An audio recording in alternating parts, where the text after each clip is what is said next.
Hello students, next हम discuss करेंगे miscellaneous question number second. क्या कह रहा है देखो, for any two complex numbers हैं Z1 एंड Z2। मान लेते हैं ऐसा, लेट करो। लेट Z1 की वैल्यू मैं मान रहा हूँ x1 plus iota y1 and Z2 की वैल्यू मैं मान रहा हूँ x2 प्लस आयोटा y। ठीक है, अब ये कंडीशन आपको प्रूव करनी है कि real part of Z1 into Z2 क्या होगा। सबसे पहले निकालो Z1 इंटू Z2 का मल्टीप्लीकेशन। ठीक है, Z1 इंटू Z2 मतलब x1 plus iota y1 bracket x2 plus iota y2। कैसे करते हैं मल्टीप्लाई? x1 को पहले x1 से x2 से करो तो x1 x2 हो गया, फिर x1 को y2 से करो प्लस आयोटा x1 y2, फिर इसको इससे करो, कितना हो जाएगा आपके पास? प्लस आयोटा x2 y1, फिर इसको लास्ट वाले से करो y1 y2 और आयोटा स्क्वायर। अब हमें पता है आयोटा स्क्वायर की वैल्यू कितनी होती है? -1। x1 x2 plus iota common लिया मैंने, x1 y2 plus x2 y1 plus iota square value minus, तो यहाँ प्लस की जगह क्या आ जाएगा आपके पास? Directly minus. एक minute,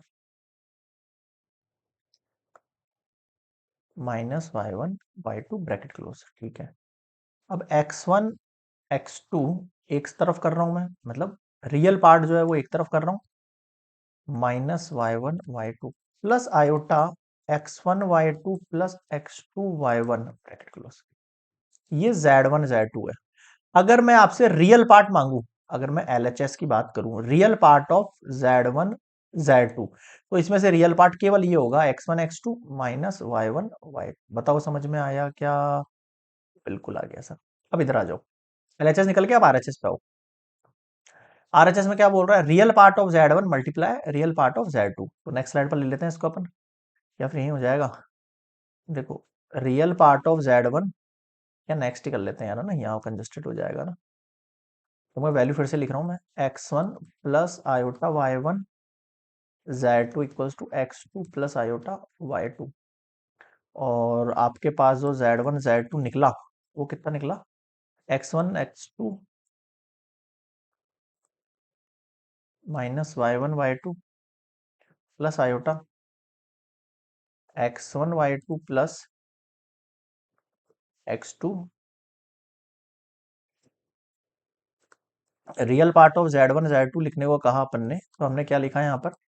x1 x2 minus y1 y2 only. ठीक है, अब इधर आ जाओ। नेक्स्ट हमारे पास क्या प्रूफ करना था? ये LHS है आपके पास, है ना। अब RHS की बारी। RHS में देखो, real part of Z1 multiply real part of Z2 minus imaginary part of Z1 imaginary part of Z2। अब आप देखो, रियल पार्ट ऑफ Z1 क्या है इसमें से? केवल Z1 में से रियल पार्ट है x1। Real part of Z2 कितना है? x2 minus imaginary part of Z1 कितना है? y1। Imaginary part of Z2 कितना है? y2। अब आप इस इक्वेशन को देखो, x1 x2 minus y1 y2 that is equals to RHS। इसका मतलब आपका यहाँ पर LHS इक्वल्स टू RHS हो चुका है। क्लियर? यहाँ पर miscellaneous question number second complete.